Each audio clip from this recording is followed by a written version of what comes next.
Hi friends, welcome to my channel. Pandian ஸ்டோர்ஸில் இன்றைய எபிசோடில் கதிரோட காரில் வர்ற அந்த பேட் பாய்ஸ் அந்த பொண்ணுக்கிட்ட மிஸ்பிஹேவ் பண்ணிக்கிட்டே வராங்க. நான் எங்கள் வீட்டுக்கு போகிறேன்னு அந்த பொண்ணு சொல்ல, நம்ம ஃப்ரெண்ட்ஸ் எல்லாம் மதுரையில் வெயிட் பண்ணுவாங்க, நீ போகிறேன்னு சொன்னால் எப்படின்னு அந்த பாய்ஸ் கேட்குறாங்க. அதுக்கு அந்த பொண்ணு, எனக்கு தெரிஞ்சு போச்சு, அவங்க எல்லாம் மதுரைக்கு வரவே இல்லைன்னு சொல்கிறா.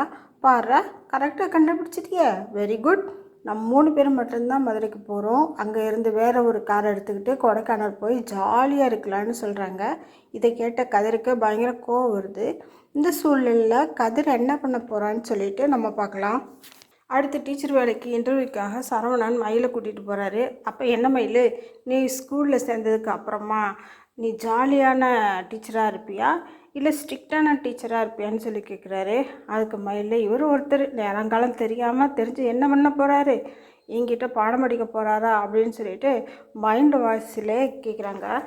என்ன மயில் பதிலே சொல்லலைன்னு சரவணன் கேட்க, அட போங்க மாமா, எனக்கு வேலைக்கு போகவே பிடிக்கல, வீட்டில் எல்லா வேலையும் பார்க்கணும், ஹஸ்பண்ட் வீட்டுக்கு வரும்போது சந்தோஷமாக வர வைக்கணும், அதுதான் மாமா என்னோடய ஆசைன்னு மயில் மனசை சொல்ல, என்ன மயில் அந்த காலத்து ஆள் மாதிரி பேசிகிட்டே வர, இதை கேட்டு எனக்கு சிரிப்பு தான் வருதுன்னு சொல்லி சரவணன் சொல்ல, பாவம் சரவணனுக்கு என்ன தெரியும், மயில் +2 தாண்டலைன்னு. அடுத்ததான் நம்ம கதிரை காட்டுறாங்க. கதிரோட வண்டி அப்படியே நின்றுடுது.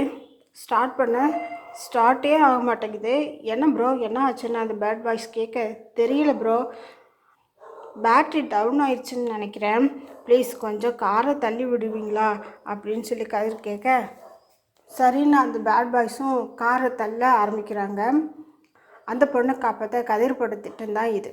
அந்த பொண்ணுக்கிட்ட, பயப்படாதீங்க, இனி நான் பார்த்துக்கிறேன், உங்களை பத்திரமா வீட்டுக்கு கொண்டு போய் சேர்த்துறேன்னு சொல்லி காரை வேகமாக ஓட்ட அந்த பேட் பாய்ஸும் கத்திக்கிட்டே பின்னாடி ஓடி வராங்க. ஆனால் கார் ஸ்பீடாக போயிடுச்சு. காரை பேட் பாய்ஸ் மிஸ் பண்ணும்போது நமக்கே ஒரு சந்தோஷம், அப்பாடா ஒரு வழியாக அந்த பொண்ணு எஸ்கேப் ஆயிடுச்சுடா அப்படின்னு சொல்லிட்டு.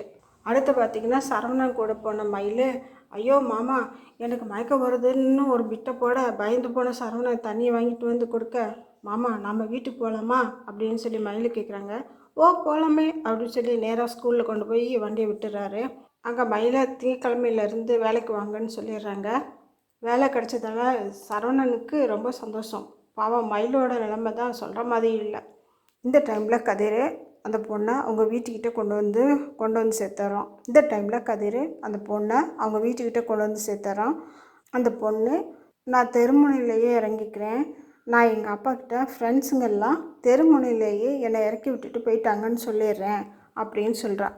அதுக்கு கதிரும் சரின்னு சொல்ல, சரி நடந்ததை எல்லாம் வீட்டில் சொல்ல போகிறீங்களா அப்படின்னு சொல்லி கேட்க, இல்லைங்க எங்கள் வீட்டில் ரொம்ப ஸ்ட்ரிக்ட்டு, அப்புறம் காலேஜெல்லாம் விட மாட்டாங்கன்னு சொல்கிறான். சரின்னு கதிர் கிளம்பி வீட்டுக்கு வந்துடுறோம்.